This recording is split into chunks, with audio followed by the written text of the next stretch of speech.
rápida aqui dos nossos jogadores para o Visão de Jogo com o Nori. Tudo bom, Nori? Bom dia. Tudo bem, bom dia, Carol.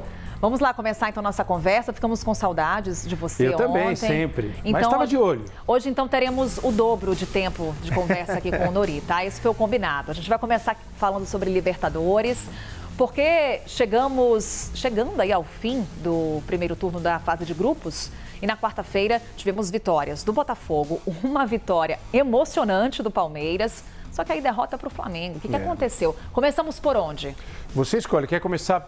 Para a gente terminar bem, a gente começa falando da derrota do Flamengo. Bora, para começar para cima. Eu gosto disso. A gente termina em alta.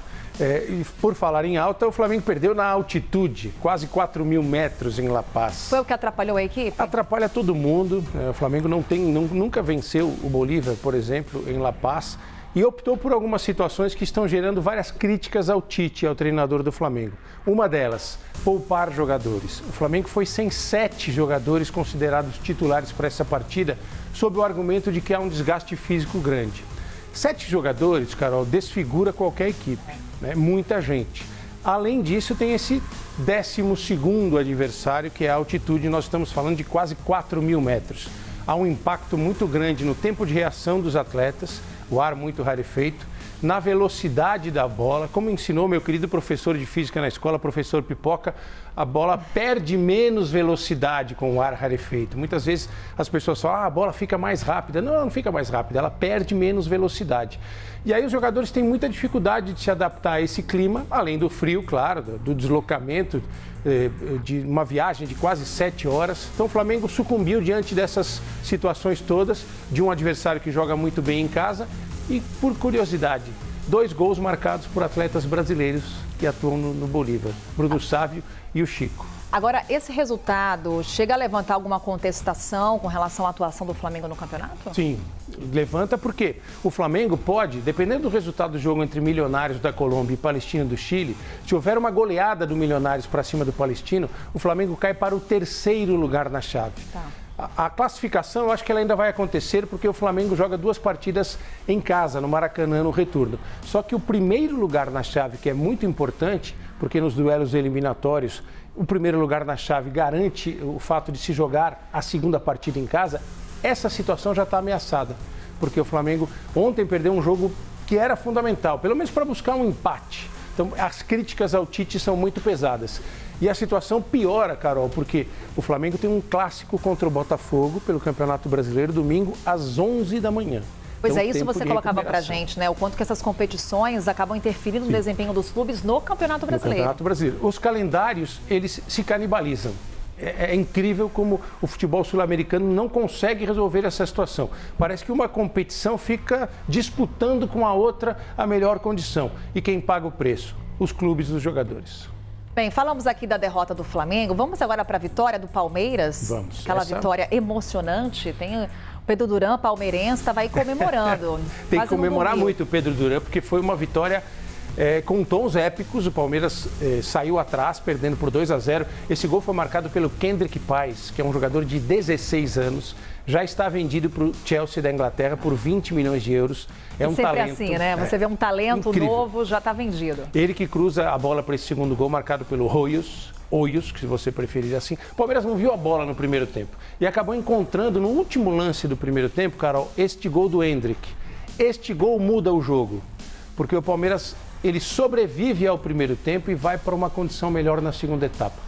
Na segunda etapa, aí sim, a competência do Abel Ferreira, treinador, mudou radicalmente a equipe, colocou jovens como Estevão, como Luiz Guilherme, como Lázaro, que é uma recente contratação e jogador do Flamengo.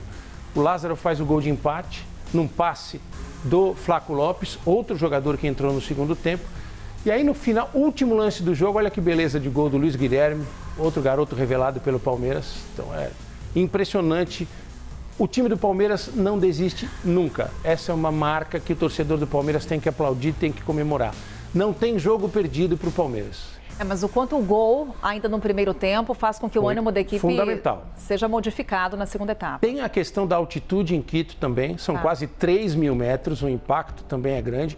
O treinador do Palmeiras, após o jogo, Abel Ferreira, ele disse que o time do Palmeiras demorou para entender, para se adaptar a essa questão da altitude.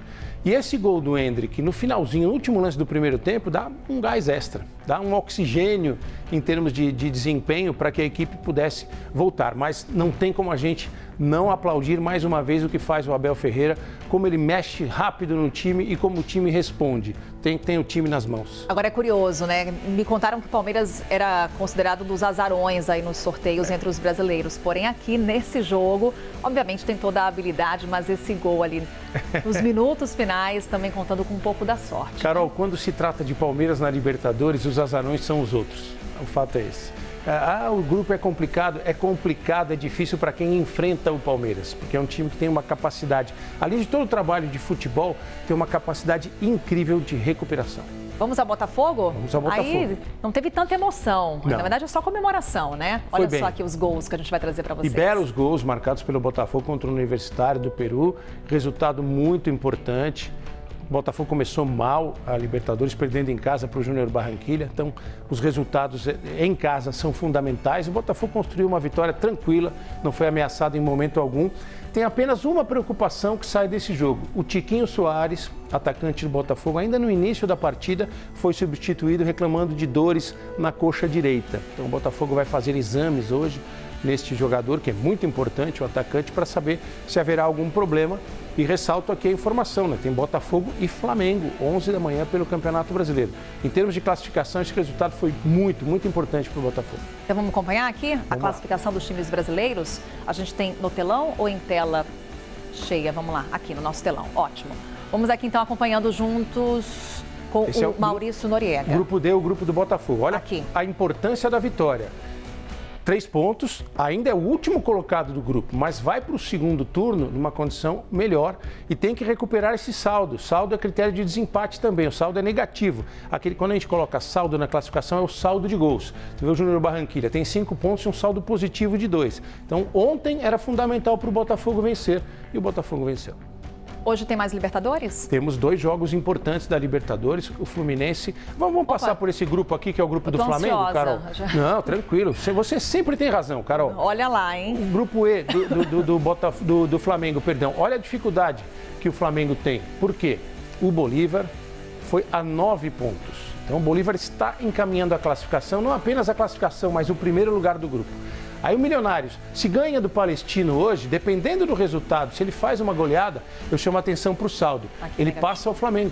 Ele pode jogar o Flamengo para o terceiro lugar. Que é justamente a situação de perigo que você coloca para a gente por conta do placar do Flamengo ontem. Classificam-se sempre 2, mas o primeiro lugar é importante porque nas outras fases eliminatórias garante o mando de jogo na partida de volta. Temos a classificação do grupo do Palmeiras. Olha a importância da vitória. Disputava a liderança. Se o Palmeiras tivesse empatado o jogo, ele continuaria na liderança. Mas além de vencer, ele abre 3 pontos e tem um saldo positivo de 3 contra 1 do Independiente Del Valle. E o Palmeiras vai jogar 2 vezes em casa no retorno. Ele faz 2 jogos como mandante. Então ele encaminhou não apenas a classificação, mas a classificação em primeiro lugar, que é muito importante.